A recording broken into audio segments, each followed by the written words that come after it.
Holy moly, what a week of League of Legends we have behind us. Man, in some incredible tournaments, some games. Obviously, I'm talking about Proving Grounds. That's the only big thing that happened this past week, right? Yeah, nothing else. Nothing else. Yeah, That was that was it. That was it. No banger series this weekend. Definitely not. No, I'm kidding. Some absolutely incredible League of Legends over this weekend. We'll absolutely be talking about that. Plus Proving Grounds. There's a lot to talk about. MVP and any hot takes or questions that you guys drop in the chat. I'm Santos Sandy Toes. That's me right there. And to my left, I think it's to your right.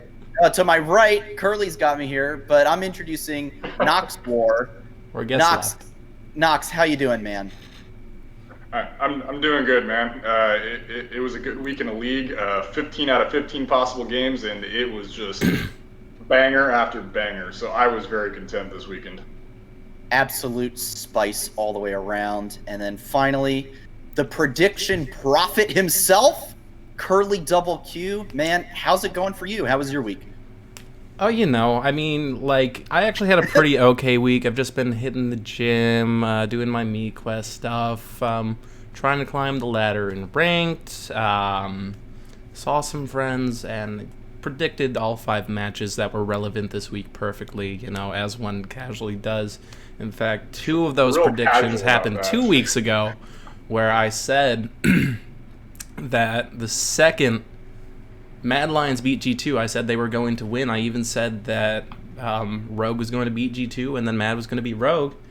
And then once I saw C9 versus TL, I was like, we're going to see that twice, and C9's going to prevail. So, 2 weeks out. Man, what can I say? Curly redeemed. Yes, Trickstar. Thank you. Curly redeemed, yeah. We're going to ignore the fact that I only got 1 point in the first mid-season showdown prediction. That didn't happen. It never happened. We can just bypass that, move on. You nailed it this week. It's okay. Just blame Dignitas for baiting you. I mean, they baited everyone. It's not your fault. I think Afromoo really just wanted to take a nap, and I respect that, man. Hey, it's reasonable. At some point, you gotta really focus on your physical health and get some sleep. Well, as we do every week while they're running it, we're gonna check in on our hashtag MeQuests. For me this week, I got back in the gym. I had been kind of so-so on it for the past few weeks, but I got back this past week, did some organization, got my apartment cleaned up, bought some nice plants. I literally picked the two easiest plants you could ever buy for house plants. Literally require almost no light and very little watering. So hopefully I'll be able to keep these ones alive. And also spent some time socially distanced outside with my family. That was really good. Nox, how about you? How's your Me Quest this past week?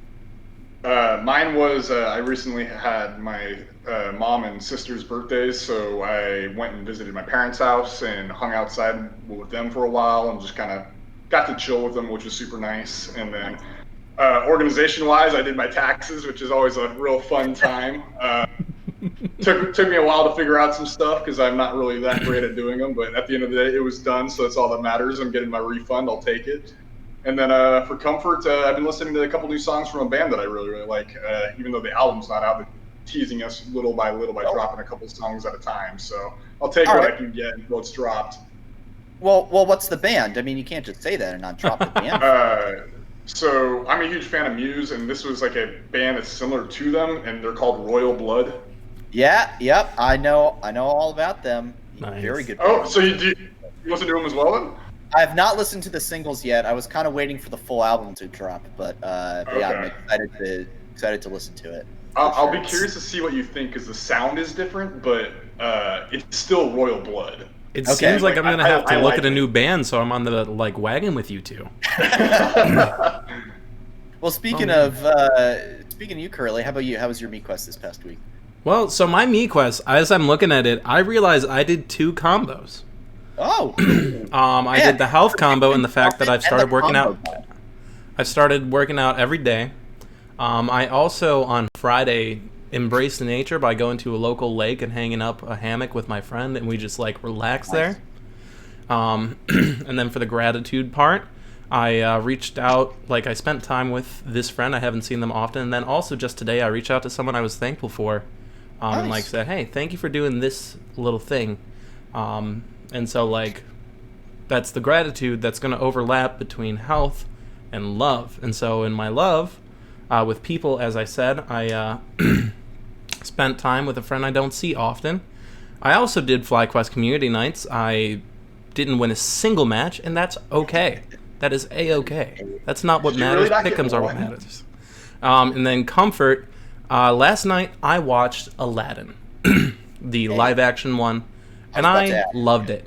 It is a banger. If you have a way to, I highly recommend you go watch it, solely to see Will Smith as the genie. Like, everything else is great, but Will Smith as the genie. Oh my gosh. I love it. That's fantastic.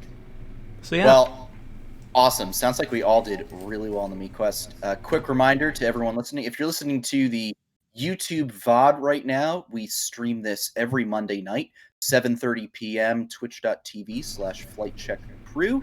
If you're listening to this, we're hoping to get the audio onto various platforms like Anchor, Spotify, Apple Podcasts, SoundCloud, whatever, stuff like that. So hopefully, if you're listening to this episode, then that's a good reminder. Twitch.tv/FlightCheck Crew every Monday night, 7:30 p.m. Eastern. But let's get into what happened this past week. So first off, we've got Proving Grounds, FlyQuest, the lower bracket miracle run. It started. I mean, Nox. Y'all ready to brag? Yeah. Y'all ready to brag? Oh yeah, we are. Now, okay. I want to be a little tempered because yes, we did win this match. It was a clean 2-0. But it was also against CLG Academy. I'm excited. We won like we should have. Which, yeah, let's preface it with that. But hey, we nailed the predictions. We all called the 2-0. We did. We said exactly what they needed to do in the game plan, and they went for it. I think that's great.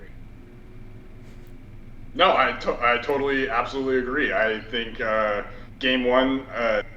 What was interesting about game one was the draft was slightly different than our style, and but the thing was, just FlyQuest still knew how to execute on it, and they did everything they needed to do with it. So it goes to show that, hey, you know how we've been bragging and talking about all their styles for the past couple of weeks of it being like this great macro style, being able to play the map and different like just pressure points. This went to go and show that they can do another different style that works just as well, and they know how to execute on it too, which is great because that shows variety and it shows that it's harder to prep for us. So when we go into Dig Academy next week, spoiler alert, it's a little harder to take us down, which is great. I'm excited for it. Yeah, for sure. It did feel like we ran, a little bit different of a comp than we normally would. I think did we pull out I'm trying to look at what we picked. Dreams was on the Gragas, which was like the main thing that I wasn't used to seeing. Yeah, and we put Kumo on the Renekton, which was a little different for sure.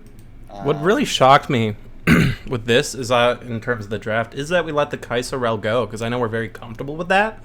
And so I'm a little surprised that we didn't hold on to that first. And if I remember correctly, we didn't go for that in the second match either, did we? No, we went Trist Alistair for the second game, and we let them have the Kai'Sa again, and the Rel wasn't even banned out. They went with the Nautilus instead, and I'm going to pull up the... I get the feeling that Tomo just does not prioritize Kai'Sa that much. Yeah.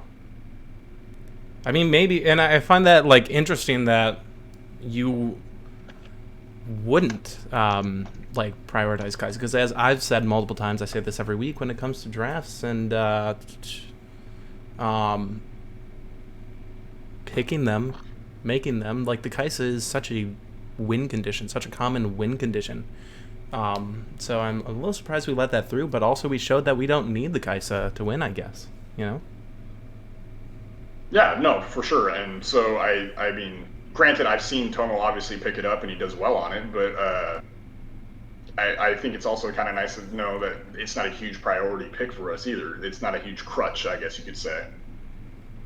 Yeah, and I mean, in game 2, we prioritized getting, the jungle. I mean, I think I was definitely complaining about this in the FlyQuest Discord last night while watching playoffs. I'm so tired of Udyr Hecarim every Udyr single. Hecarim. Oh my Oh gosh, my god, every I'm done with this. single freaking game, it's Udyr Hecarim.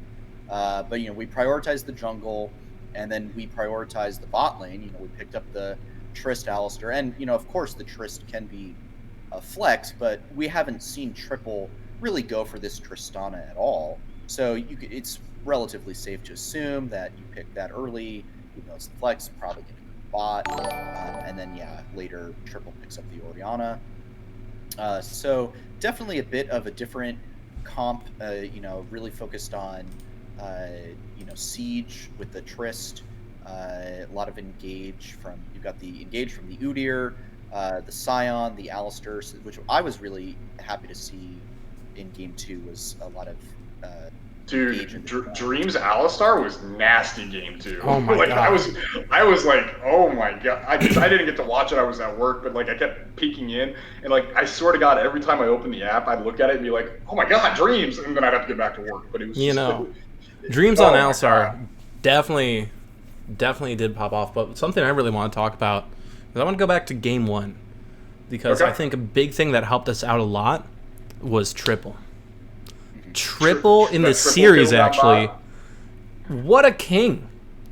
Yeah. What an absolute king. Triple really is showing his value for FlyQuest Academy in this series because I would say that if there was any moments they were slipping, Triple just kind of held on to everything, and he popped off on... I know he was in Victor in one game. Was it both games he played Victor?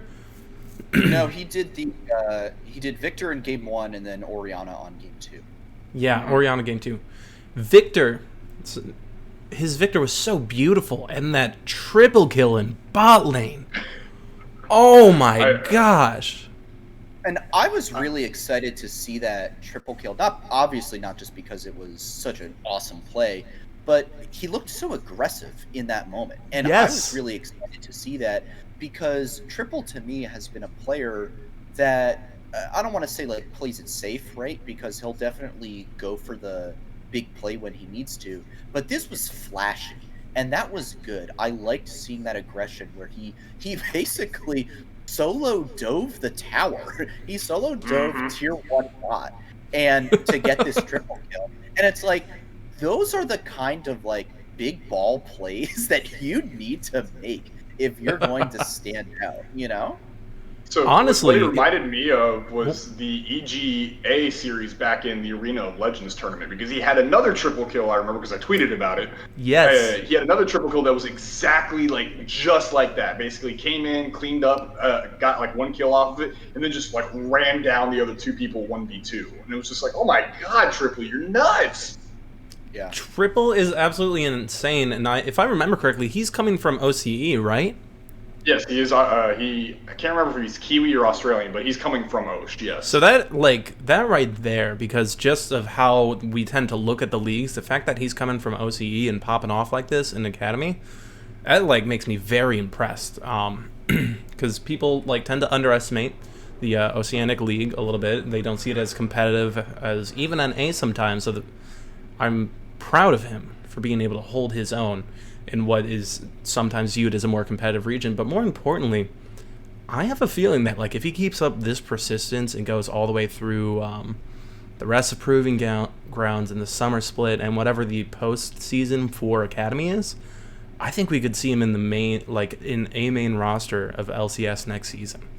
So I actually, and this is a bit of a side tangent, but I wanted to ask you guys, what roster, if Triple was to get picked up, what roster do you think you could see him going to? Ooh. I mean, that's tough, right? Because you've got some rosters maybe the first one that people would be is oh, Golden Guardians, right? But Golden Guardians has already really stated that their plan is to take the players they have and keep developing them. So I don't think they're actually going to look to replace any of them anytime soon. And then you've got again in some of these other development Mortals.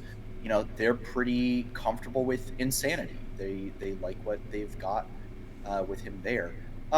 Really, maybe, and this is going to be, I hate saying this, actually. Oh, no. I really hate saying this. The one that I can actually think of is CLG. I said the same thing, but you do your part first.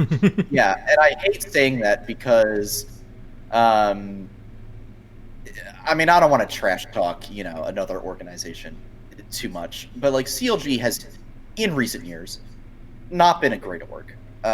They've been a little rough. Okay, I think that's fair enough to say. And yeah, I would say more than fair.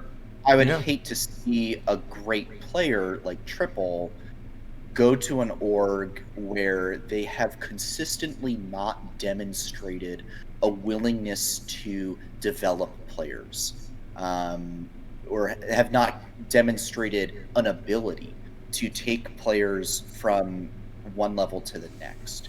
So that is maybe the only org I can think of that would pick Triple up. You want to know my take on this? Bring it. No, go for it, Curly. So, with the context of like what I'm seeing in the league right now in the LCS, what I'm seeing from Triple and Academy, number one, of course, we can only give the most abstract hypotheticals right now based on what's now. We don't know what roster changes are going to happen at the end of the season. Is there even going to be a spot anywhere?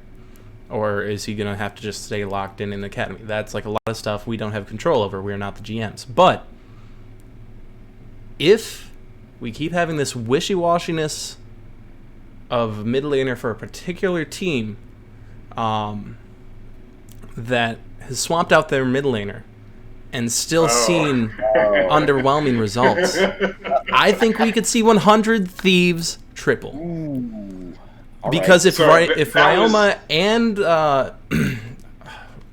I cannot remember the original Damonte. If Ryoma and Damonte keep like underperforming for what 100 Thieves expects, because I know they keep having trouble with that, I think Triple would have a great opportunity there. I think he'd have a powerful roster to join, and I think he'd fit right in. And I think that would kind of be what he deserves. As much as I'd love to, keep FlyQuest players in FlyQuest, I think I'd also love to see Triple versus Palafox and like a Victor versus Orianna, because they're both really good on the champs, and I think that would be beautiful. If someone in chat could clip this moment with Curly talking about 100 Thieves Triple, I'd love to send it over to the 100 Talk guys and see what they have to say, because I know their fan base has not been particularly excited by one OS mid laner, so I'm not sure how they would respond to another OS mid laner. But that's certainly 100 Thieves is certainly an interesting place for him to go potentially. I was going to say, so Sandy, you got my CLG, and my second team was 100 Thieves. So we're all on the same page here. Yes. So yeah, I don't. Those were probably my two most likely teams I could see picking Triple up. And I would love to actually see him on an LCS roster, but I don't think it's going to happen because, unfortunately, I don't see a world where CLG picks him up over Pobelter. Well, I shouldn't say that. Pobelter's been kind of iffy with CLG with a lot of the drama going on. But even then, they have RJS on the bench, too. Another factor that might play in is I looked at the roster recently. I don't remember how old Triple is. I think if I remember, he's like maybe 22 or 23, so maybe there might be an age thing, because I know LCS teams really like to look for that young talent. So if there's a 19-year-old that can do just as good as him, they're probably going to go for that instead, unfortunately. I mean, hey, we got a bunch of amateur teams with a bunch of great North American mid laners coming up, so who knows? Absolutely. But then wrap it up real quick, I was going to say the 100 Thieves aspect, kind of what I think it was what you were saying, Sandy. There's just no way. The 100 Thieves community would eat them alive if they picked up another Osh mid laner. Yeah, for sure. And this is another side tangent. We will not go down this trail, but I will just throw that with all this talent, and this segues us back into Proving Grounds a little bit. But with all this talent that we are getting to see highlighted in Academy and a little bit in Amateur now too, maybe it's time for the LCS to expand. Maybe we go to 12 teams. Controversial, very hot take. Very, very hot take. But man, even the LEC hasn't done that. Even the LEC hasn't done that. Oh, we'll talk about that later. We will talk about that later or another episode. But that is. We can go down that another episode. But hey, that is a hot take. The discussion is there to be warranted. All right, it is. So I think we got to get on to game 2 though, because we never really covered that. Yeah. Oh, so yeah, for sure.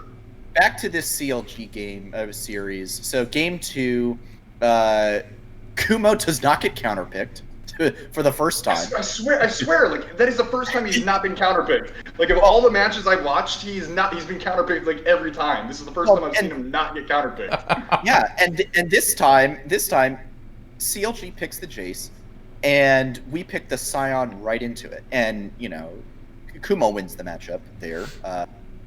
I mean, well, I don't know if he wins the matchup, but after it's more even-ish. It's not like a hard counter. Well, after a few levels, the Jace just has such unless Jace gets so far ahead, it's really difficult for the Jace to just kill the Scion outright in a 1v1. Which, that should signal to CLG, right? Okay, the game plan should be to accelerate this Jace, index on him, get him ahead, just kill the Scion, go top over and over and over again, kind of like how C9 did against TL, but we'll get to that later. And get this Jace ahead, but they didn't. They didn't do that. Kumo does get soloed a minute, a little bit into the game, because he blew it on a gank that NXI had. There's just a ton going on in the top lane. A lot of weird fights in this game. Like Nox, what were you seeing in this game in particular, just in terms of all the skirmishes and all the weird fighting that we were seeing? So it was kind of odd for me while I was watching this game because basically NXI goes top to make sure that I think CLG's top laner was Thean, I think that's his name. Basically NXI keeps going top to make sure that Jace doesn't get anything going for him, which is honestly the smart play, and I think it was the right play. And then for whatever reason, they just kept being more and more fights top lane with no objectives available. So there was no Rift Herald available, there was no Drake available. I think there was a couple of the instances where there was a fight going on top lane and there was jungle camps available. It's why are you guys taking fights right now when you could be taking camps and minions in other parts of the map and getting gold that way instead of risking a fight that you're not guaranteed to win? And I mean that kind of goes for both sides, honestly. CLG being a little more what's the word I'm looking for here? Kind of the instigator. So a lot of it was just kind of, there you go. So they kept going for fights top lane, looking for picks, which is fine if you think you can get for a pick. And then it kept being well, everyone's just teleporting in, and now we got a full 5-on-5 team fight in the top lane. It's why is this happening right now? Go split somewhere, go take other parts of the map. And it was just a little over the top at times. But I mean, at the end of the day, FlightQuest was the better team and was continuously winning those skirmishes and winning those fights. So it didn't really matter, but that was the one part of the game that was kind of okay, we could probably clean this up a little bit. We got a polite platypus saying hashtag ARAM in top, which I think is absolutely a good summary for that match. Absolutely. One thing here, so what I do appreciate is with Kumo not being counterpicked, and in fact being able to not necessarily do the counterpicking, but at least have more of an opportunity, this does kind of set him in the direction of what I said I want to see from him, where he's not just playing weak side, because it really felt like he was always, before this game, he always has to have low prio in lane, and so the fact that he was able to actually kind of have a little bit of dynamics in lane and in that early gank, despite him getting solo killed after that, that makes me happy. That means Kumo is kind of starting to show up for what I was hoping to see from him, because as top laners, I always look at them a little more closely than everyone else. Go for it. And then also here, what I do find interesting is as you said, because a lot of the fighting doesn't quite make sense, I don't know where our normal macro was for that, because normally we play for that late game, play for the control, play for the macro. So it wasn't quite there. We did win. It didn't feel quite as clean, even though with Alistar really popping off and Kumo finally being able to actually show up instead of being countered and needing to try and not lose, Do you think that all the weird fighting that was going on do you think that might have thrown off the game plan, thrown off the macro a little bit?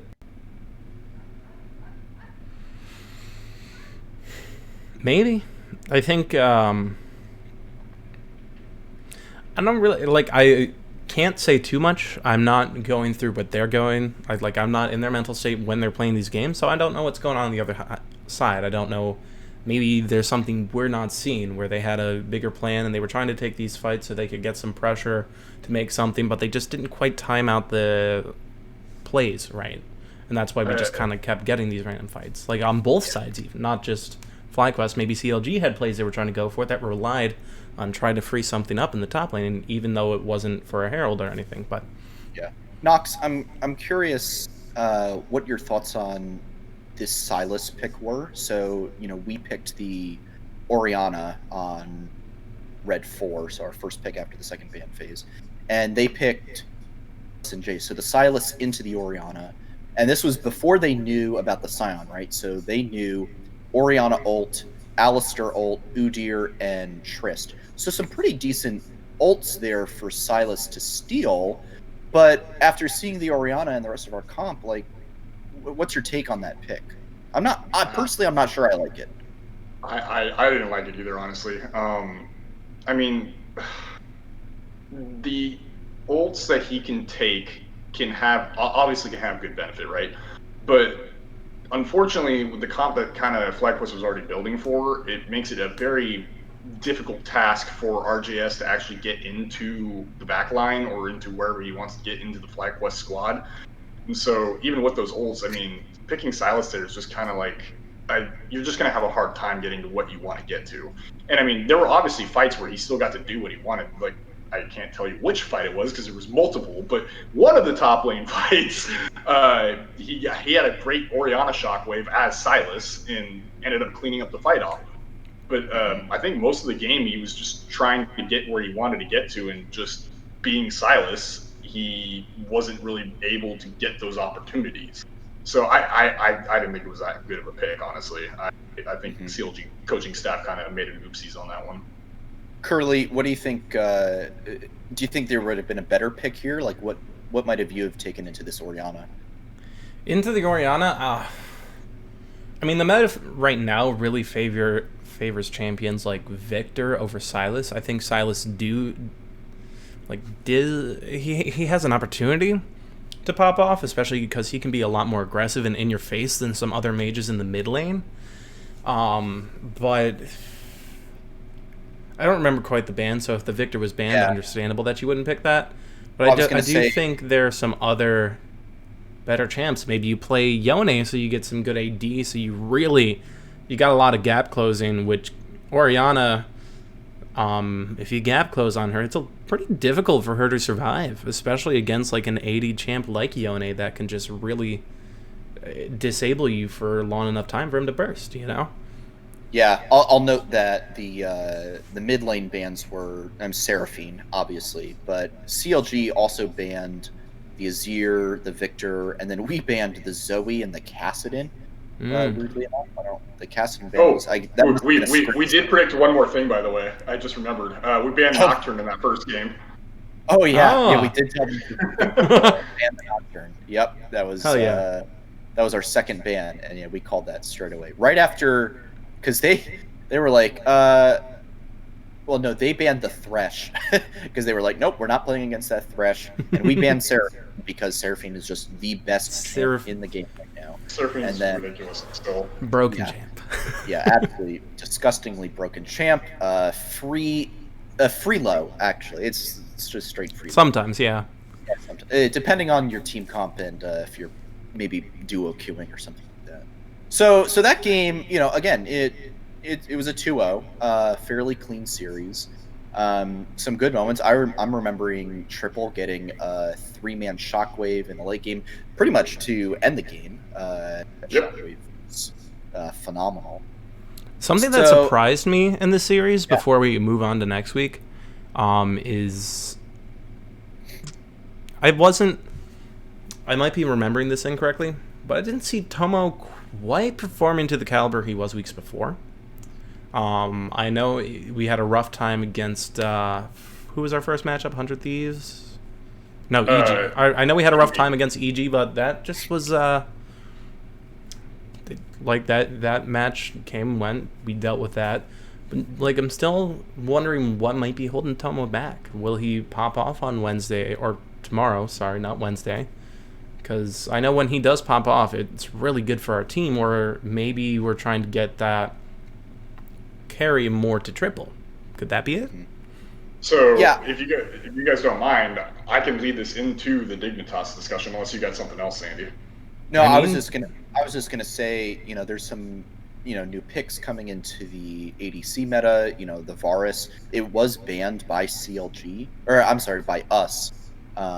In game 1, it wasn't banned in game 2, but the Varus is definitely a pick that I could see Tomo picking up and really doing some damage on. But yeah, Nox, let's get into this series. We're playing Dignitas Academy Tuesday night, I believe 8 o'clock is game time for the Fly Boys. So let's talk about this series and what we can expect. Nox, you had something to say. Bring it on. So following up off of what Curly was saying, and basically Tomo not quite performing up the standard that he was, say, in like Arena of Legends, where he was looking like an absolute god. The EG series, I think that was honestly him playing a little bad, I'm not going to lie. And EG kind of capitalizing on that as well. But at least for the Dignitas series, and this is a theory a little bit, but I also have a little bit of evidence with this too. I think FlyQuest is trying to shift their playstyle a little bit, so that way they can give more priority towards Kumo in the top lane. And the reason why I say this is because I was in Loyota's stream the day before the Dignitas Academy versus EG Prodigies match. And I asked him in the chat, and I said, hey, because at the time he was reviewing Dignitas Academy's previous match versus Wildcard. And I asked him, hey, have you done the EG Prodigies match? And he kind of laughed at it and was like, I mean, I'll look at it later, but honestly, I'm not really too concerned about it right now, because I think Dignitas Academy is going to end up losing this match. And he was correct. He did. And while watching that stream, he was putting huge emphasis on the fact that Lurlo in the top lane does not ever get lane priority. And so I think he's been watching the matchups, and he's honestly giga-braining it right now. And he's predicting that we're going to run into Dignitas here in the lower bracket. Lurlo's not playing well in lane. Let's start practicing and getting Kumo trained and ready to make this matchup, so that way when we do play them, Kumo's ready for it, he can get lane priority, and we can play through him, and we can win the game that way instead of the normal macro style they've been playing and playing through bot lane. Well, and we even saw it, obviously we're moving on to the Dig series, but we even saw it in game 1 versus CLG, giving Kumo the Renekton. This is a pick that we had not seen Kumo get very frequently before. In fact, we didn't see Licorice get it very frequently for the main team. But maybe now we are trying to play through the top side of the map. When you have such a stable, reliable mid laner like Triple, a hungry, aggressive, jungler in NXI, and a pretty stable player in Kumo. Like, he gets these weak side matchups, and he gets these losing matchups a lot, and he does fairly decently in those losing positions. So now maybe it's time to turn the tables, bring Kumo up to a bit more of a carry role. Curly, what do you think about that possibility of kind of changing? What do I think about this? What do I think about this? This makes me so Curly, happy. What do you think about playing through top lane? Tell us what you think about What do I think? So the thing about playing through top lane is not, this isn't just like, this is pulling away from me being a top laner. This is something I've talked to you guys before, and I think I might have mentioned it in the Lost first episode of the podcast. But I feel a lot of this season has had a lot more importance in the top lane than people realize. Like, top laners are so crucial to the performance of the team because of just the champ pools that they tend to have. A lot of good team fights go in your favor because you have a solid Gnar ult, or because you have a Renekton that can just Q and gain back a bunch of health while continuing to shred people. Like, these solo laners in the top lane, the champs, number one, are just so powerful. But then number two, a lot of what we've seen in the really good games towards the end of the season and during the mid-season showdown in the playoffs in LEC is junglers prioritizing top lane. It's just something that makes me happy. So if we're bringing this down into Academy, I think that's going to help us a lot, because if we get Kumo to be able to not just play losing side, to be able to play winning side, to being able to bully the enemy top lane, we already know that our mid lane, as you said, triple is so stable, and then NXI is so hungry. So if NXI is able to just shred apart the enemy top laner and give Kumo priority to get played and to get minions, that's going to make us a much more powerful team for team fights later. And then with the bot side, honestly, Tomo and Dreams have such a high level of skill from what I've seen. Even with Tomo not performing to the caliber that I expect him to, he still does a really good job.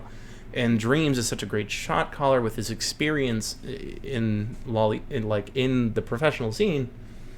I think if you shift that priority to the top, that's going to be just fine, because they're going to be able to hold their own anyway. Tomo is going to be able to pop off, Dreams is going to be able to keep him alive, and we're just going to be a more powerful team altogether, because now we have a full team allowed to play. That's my take. Yeah, the Dig Academy versus EG Prodigy series was back and forth.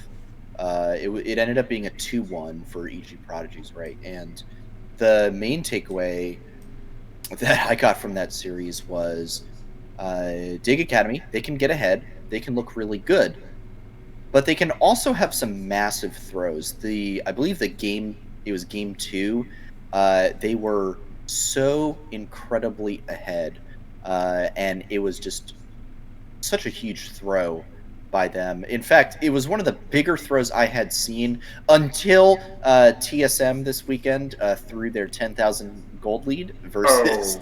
Oh, you're gonna do them like that? Oh. Like that. I am not a TSM fan whatsoever, but yeah. So what I saw was like a bit of an inability to close out games. Yusui definitely looked really good. Acadian, I think, he's a pretty stable jungler. He's been in the scene for a while. Lurlo has also been in the scene for a while. They've got Spawn, not the coach, the player, down in bot, and they've got JJ as support. So this is a team of mostly, like, I don't want to say veterans, mostly because you've got about like 60% people who have played in LCS before. You've got Yusui, who has been an academy just like standard for so long. He's just been kind of stuck there. And then Spawn is a relatively newer player for Dig Academy. But ultimately, I think this series is pretty winnable. I do think it's going to be close. And as this tournament goes on, any matches that FlightQuest Academy gets into, they're going to be tougher, right? We're going to go up against tougher opponents. The only way I don't think that's going to be the case is, so according to the bracket, if we win this series, we play the winner of TSM Academy versus Barrage. Now, for those who don't know, Barrage, they're a really, really good amateur team. I think they'll probably beat TSM Academy, but if somehow TSM Academy were to win, I think it would be, and we were to beat Dig, I think it'd be a pretty easy dub over TSM Academy. They have not shown a lot. So that was just a big aside. Anyway, I mean, all that tells me is that I guess it's time for us to give our predictions. That's what it sounded like you were setting us up for. I think, yeah, we can get to predictions if we want to, unless Nox, you had anything further you wanted to say about the Dig series. I think the only other thing is, if you guys are going to watch this series, watch Acadian's pathing. The big thing to see for him is once he's decided that a lane is not worth his attention, he's not going to revisit again unless the team's calling for it otherwise. So pretty much so far, every time Lurlo's lost lane priority, which has been mainly every game so far, he's not touching top lane. He's going to go around the rest of the map and try and get objectives elsewhere, which is a legitimate strategy. It's just something to keep your eye on. But other than that, no, let's go for predictions. All right. Well, Curly, let's start with you. How are you feeling about this series? What are we going to see?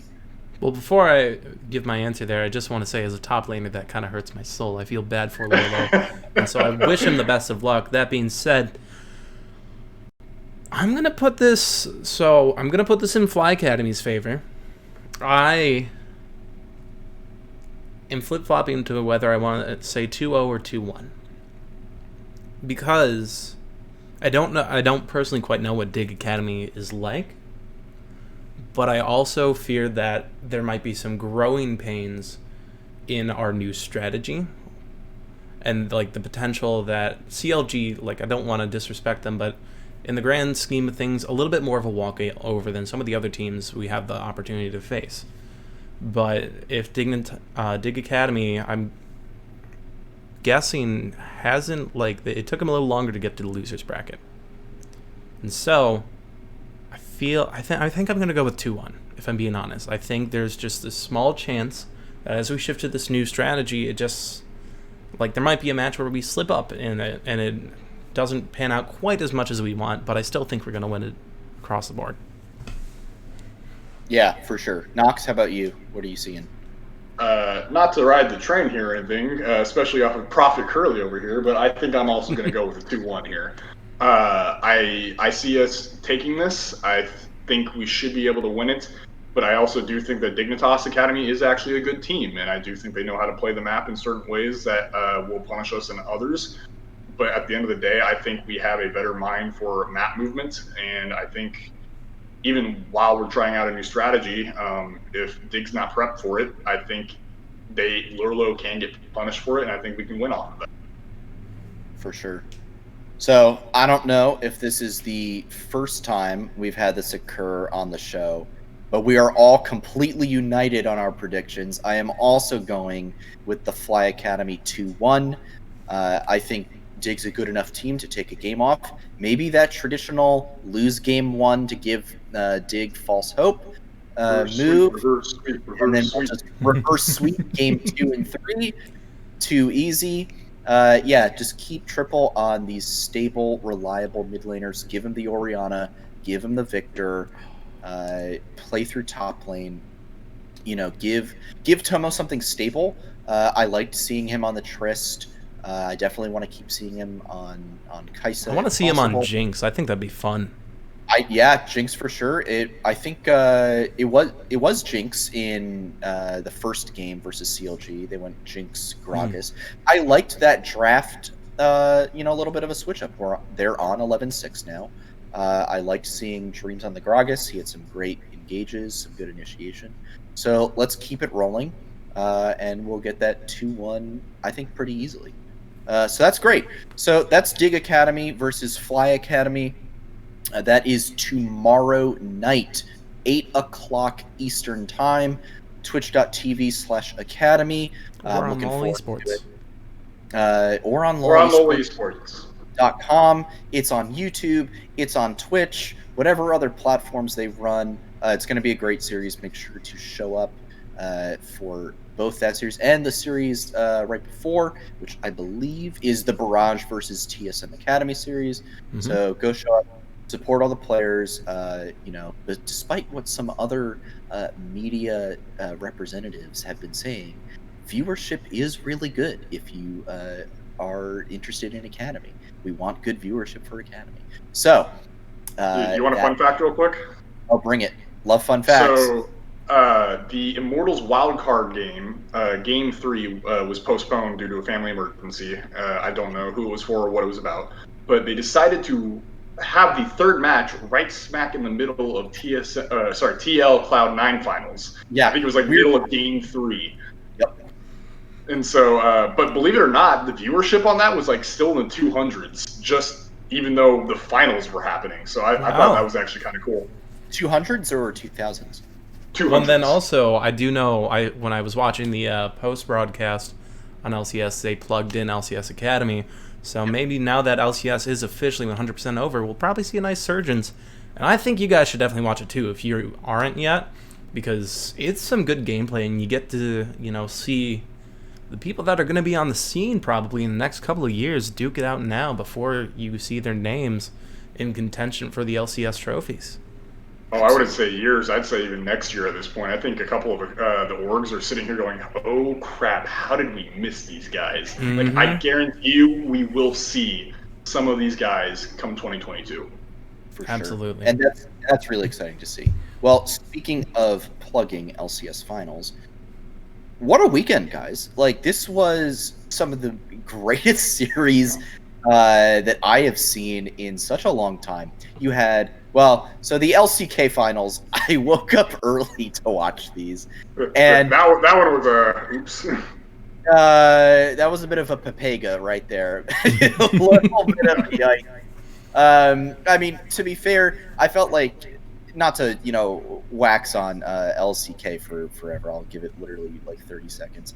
But Gen G actually put up a good fight in not I don't know about game 1, but definitely game 2. They should have won that game, and they kind of just handed it to Damwon. And then after that, it was just complete mental boom for Gen G. And, Damwon, we know that they're the best team in LCK. They are probably still the best team in the world, even though Nuguri is now on Funpulse Phoenix. Khan has been adequate as a replacement. So Damwon, probably the favorite heading into MSI. Wow. LEC, Curly, I know you've got some hot takes and thoughts about this. LEC, what a banger weekend! What a banger weekend! And I'm not just saying that because I knew that Rogue would beat G2 and lose to Mad. The man knew. But they did it in... Everything happened in such a fashion that it was the most exciting esports event, in my opinion, in at least the last 3 years. Like, because inherently, like, the second you saw Rogue potentially about to 3-0, and then they did, that was insane. Because G2 was created, like, Carlos made G2 to win. And of course, you always make an esports team to win. But, like, he explicitly was like, we are going to come and we are going to dominate when he made G2. It's kind of like whenever you see a new franchise in hockey or something, they always tend to get the best players because they tend to come from money. And yet, all of a sudden, you see them knocked out by Rogue. And Fnatic's already out because they haven't had the best split. So you see a finals that not only is missing one of the standards, but both of them? Mm-hmm. It's insane. And you've got rookies on both teams. Because with G2 and Fnatic, you don't have any real rookies. You've got people that have been around the scene. But with Mad, you've got Trimby. With with Mad, you've got Elyoya, and with Rogue, you've got Trimby. It's wonderful. It's so exciting narrative-wise before anything even happens, and then the game happens. Like Sunday happens, where you have Rogue starting out strongly. People probably think they're going to do because Rogue finished second because it was always G2 and Rogue racing, and people were surprised during the season, myself included, whenever Mad Lion made their run for third.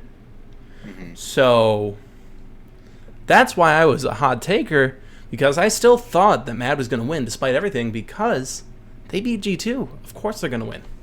Of course they're going to win.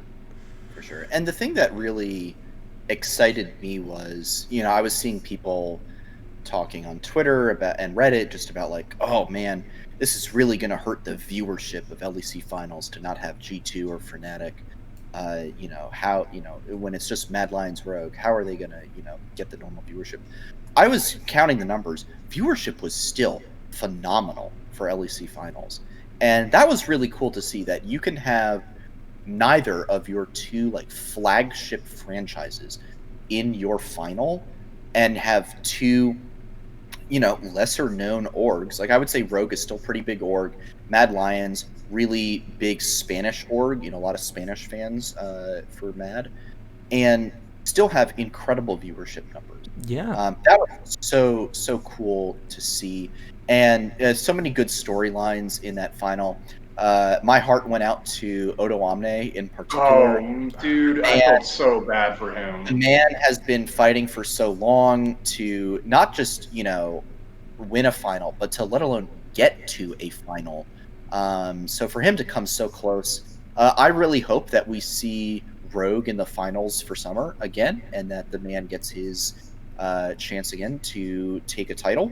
Yeah. I also felt so hard for for Hans Sama. I've been a huge fan of Hans. I remember when I had an internship the same summer that he was in Challenger Series, for EU Challenger coming up through the ranks, and just his play style made me a huge fan.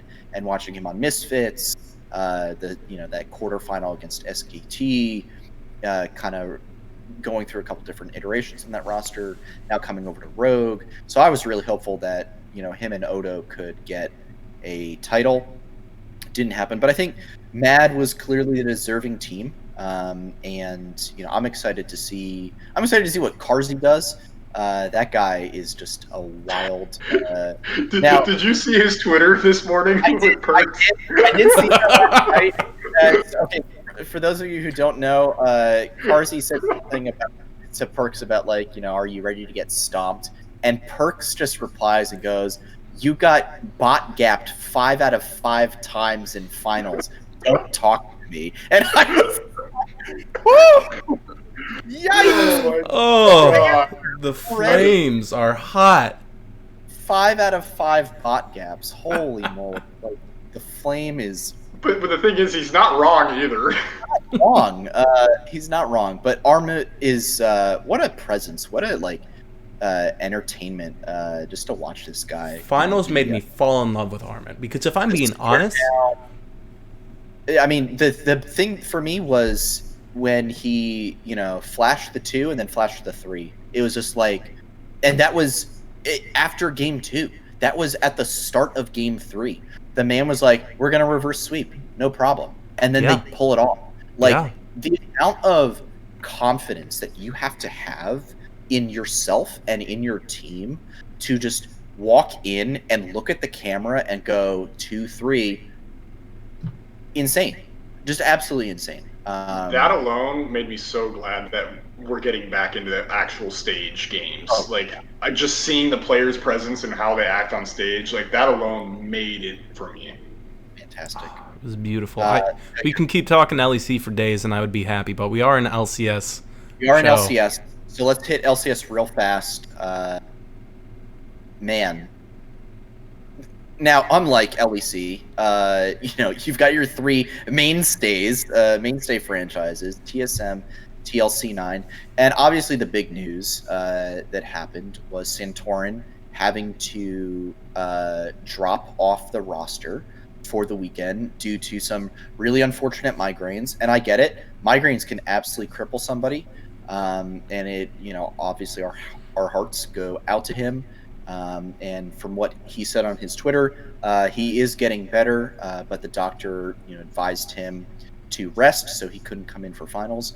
And so Armeo had to step in, and obviously we know that C9 won, but I felt like Armeo did a pretty serviceable job, and I think there's a lot of people who are drinking the copium right now and trying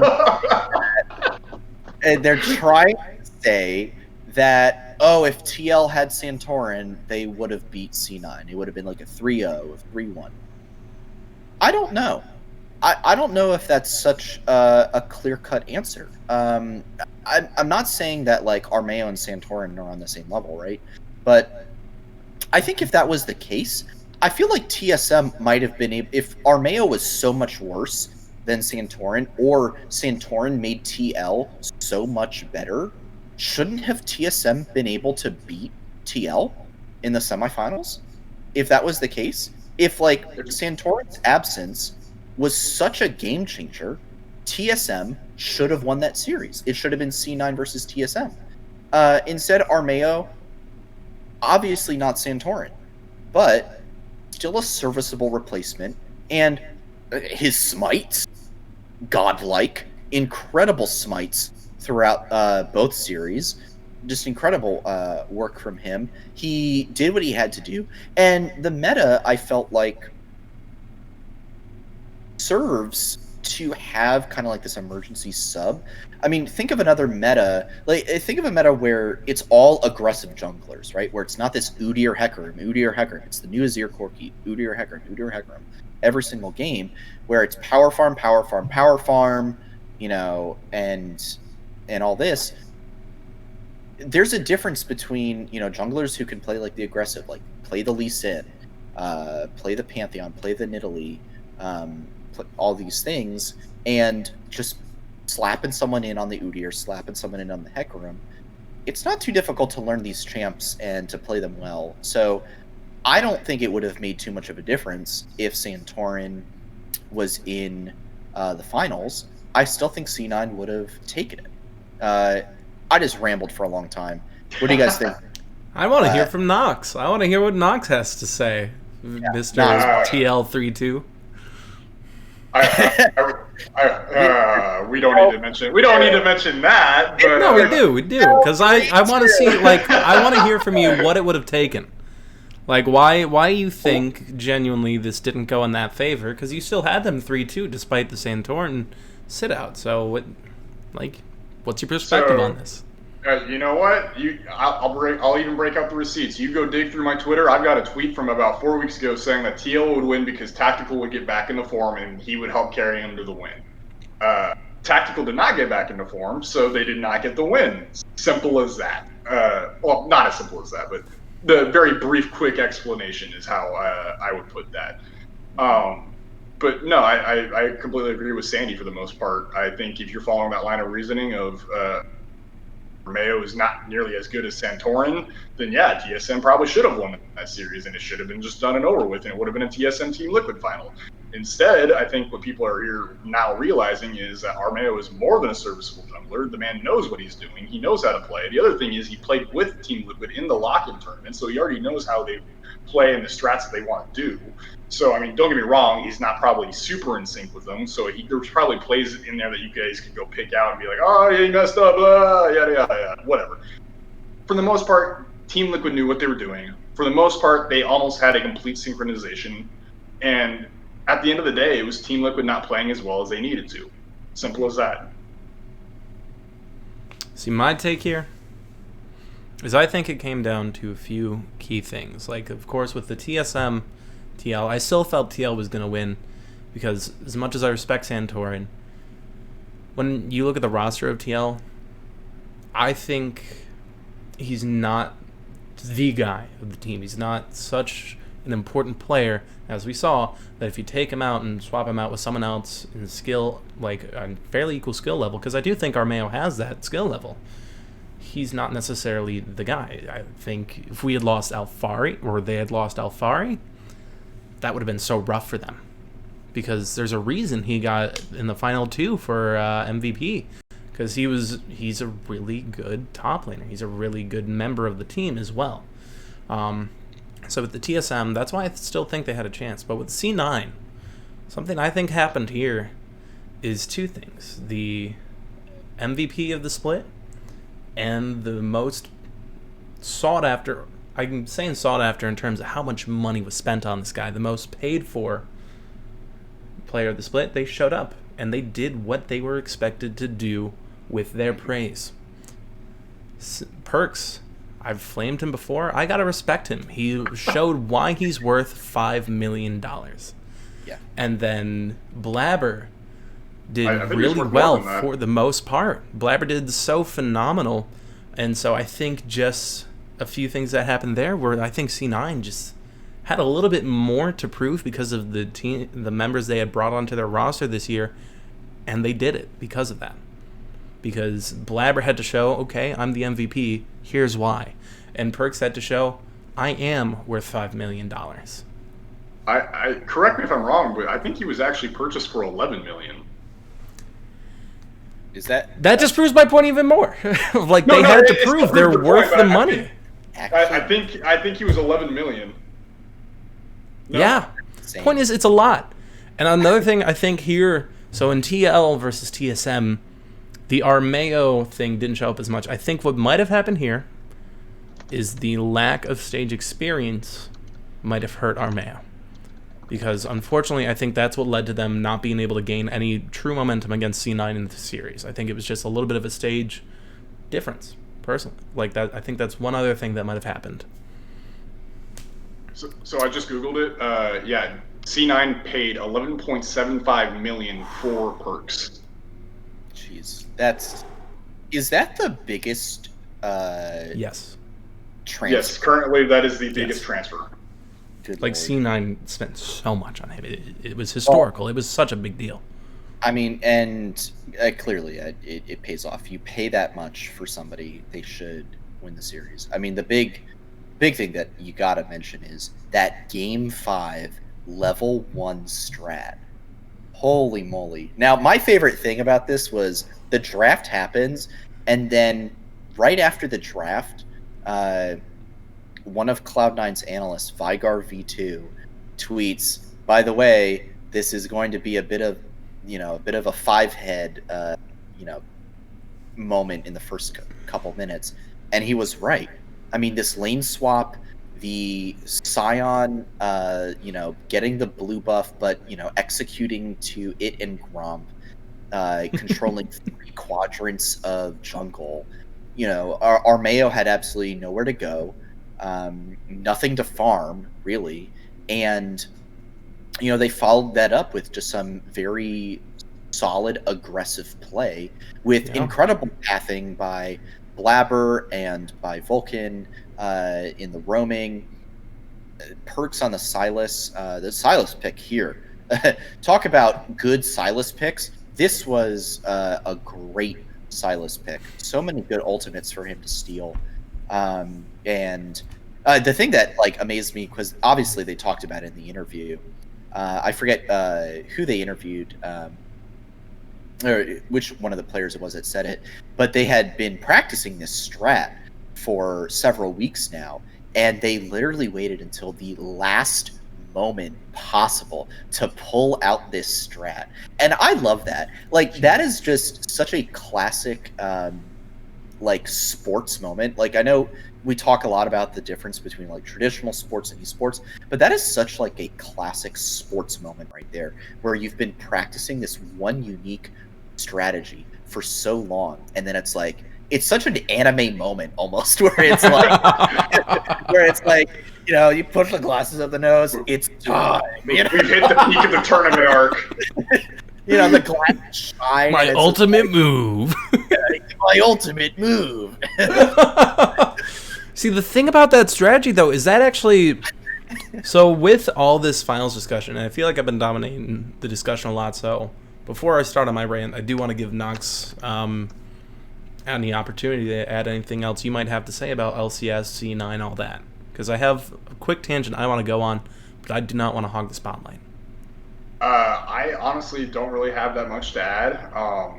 Granted, I think the series in LEC was a little cleaner than the Team Liquid Cloud9 one, but I thought it was still overall banger. I enjoyed the crap out of it, and I'm looking forward to having Cloud9 at MSI. I think, honestly, the $11.75 million from Cloud9 to acquire perks was more than worth it. For sure. Yeah, Curly, why don't you drop your tangent, and then we'll move on to our last little segment. So this weekend, what we saw from the West made me so happy. In fact, even what we saw from the LCK. Because this makes me think that we're going to see the emergence of a lot more real competition. A lot more change in the scene of League of Legends esports. Because the 5-head move from C9 that's one of the craziest things I've ever seen. And I'd call it on a similar caliber to when you turn back the clock so much in esports, when Mata kept winning games for his team because he decided vision was important. It's one of those game-changing things that if we can see this strategy work once, maybe it can work again, and maybe it's going to shift the way we play League of Legends again. And the fact that came out of an LCS team. An LCS team. Normally you see the game-changing mechanics come out of the LPL or the LCK. So that makes me so happy going into MSI, because one thing that made me disappointed in the LEC broadcast is Mad doesn't believe in their ability to take on Damwon, and I think they do. I think they have, or not Damwon. They believe in their ability to take on TCL, but if they go against Damwon, they're not sure. I think they got to have more confidence in themselves, because Europe is consistently proving that they're a very competitive region. Of course they can take on Damwon. And C9 might even be able to take on Dam 1. Because Gen G could. Very hot take. That's hotter than my... Yeah, I'll get the fire extinguisher. I'll be back. Yeah. But maybe not at MSI. But if we keep seeing stuff like this, even though C9, they're one of the teams you expect to win LCS, the way they did it, it just makes me very happy for what might come in the summer split. Because I am also so excited for the summer split, and I could go on a tangent about this for days. But as I said, I've hogged the spotlight enough, and I'm sure we can get into my hype for the summer split in another episode. But that's where I'm at. MSI is going to be very exciting because of what happened this weekend. I'll just leave it with this. Travis Gafford had a tweet last night after finals that basically summed up what I was thinking, which was, it's happening again. I'm feeling hope for LCS internationally. And I was just like, yes I am. Oh boy, not good. But we'll see how it goes. All right, so final little thing here. If you are a regular viewer of the show, participant in the FlyQuest Discord, you know that Nox has been running LCS pick'ems. He ran them throughout the entire regular season, and he also ran them for LCS playoffs. And now we are very excited to announce the winner of the LCS playoffs pick'ems for the FlyQuest Discord. Nox, can we get a drum roll? Who was it? So, the winner, and has been in the lead pretty much the whole time while we've been doing these playoff pick'ems, has been none other than Night Fighter. So I don't know if you're here listening right now, Night Fighter. I'll message you later, but congratulations, you got first place. Finished with a whopping 18 points. Me and Curly were right on your tail with 16, along with right on your tail. I'm gonna botch his name, and I'm gonna feel so bad about it. But Tuedo 2, you guys. Tweedo, yeah. So all three of us were tied for second at 16 points. So, but no, at the end of the day, Night Fighter was just more consistent in the 6-4-4-4 all the way down the line. If I hadn't believed in Dignitas, I might have won. You actually may have won if you did not believe in Dignitas. That is actually two perfect weekends in a row, or 2 perfect days in a row. All I'll say is that I did really well in predicting who would win. I just did not do very well in predicting the score lines. So you and Ricebox both. So man. I did better on the sleeper app pool that someone did. I actually won that one, but that one did not ask you for scoreline predictions. So that's why I did much better there. Well, this has been another great episode. Hang on. Quick question, Nox. A little donation was made in Night Fighter's name, correct? Yes, I did. So the reward, I probably should have mentioned this, is my fault, but the reward for winning this particular pick'ems was a $20 donation to the Bee Conservancy that FlyQuest has been sponsoring for this split. In which case, it was donated in under Night Fighter's name. So Night Fighter will have a little receipt, and I'll post it on Twitter for people to see as well. But Night Fighter will have a little receipt in his honor showing that he, quote unquote, donated $20 to the Bee Conservancy. That's awesome. Well, yeah, congratulations again to Night Fighter. Thanks again to FlyQuest for supporting such an awesome organization in the Bee Conservancy. If you've got any extra change, make sure to throw it their way. Well, Nox, Curly, let's start with you. Any quick shout-outs or anything that you want to plug before we wrap up the show? I would just like to shout out all of the competitive players in the LCS and LEC for multiple things. Number one, for being such awesome players that we get to see amazing gameplay and give us stuff to talk about. Also, particularly for making me a profit because you played exactly how I thought you would. But no, all seriousness, I do want to shout out the players because without them, we wouldn't have stuff to talk about. So shout out to the LCS and the LEC, both as players, organizations. Shout out to FlyQuest as always because this is such an organization I love so much. And they really support their community. We've got Drek. Always got to shout out Drek. I could give a big list, but my 3 things: LCAS and /LEC, Drek, and FlyQuest. For sure. Knox, any shout outs, plugs? What do you got? I'm gonna switch it up a little bit. I don't think we've actually done this in any of our shout outs, but I would like just to thank everyone for listening. Yeah. You guys help make sure that we continue doing this, because I mean, I'm not gonna lie, I don't mind sitting here talking with you guys about this stuff. It satisfies a little nerd itch in part of my brain, but it's also cool to be able to talk to this stuff to other people as well. So I appreciate you guys for listening. Please continue to check in. I'm hyped for when the main roster's back in playing, and I think it'll be even better time once we get there too. Absolutely.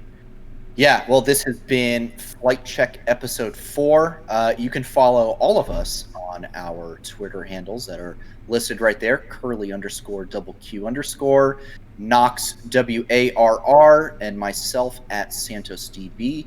You can follow the podcast itself, twitter.com/FlightCheckCrew at FlightCheckCrew. Make sure to post in the subreddit r/FlyQuest. We've also got a Discord channel that you can join.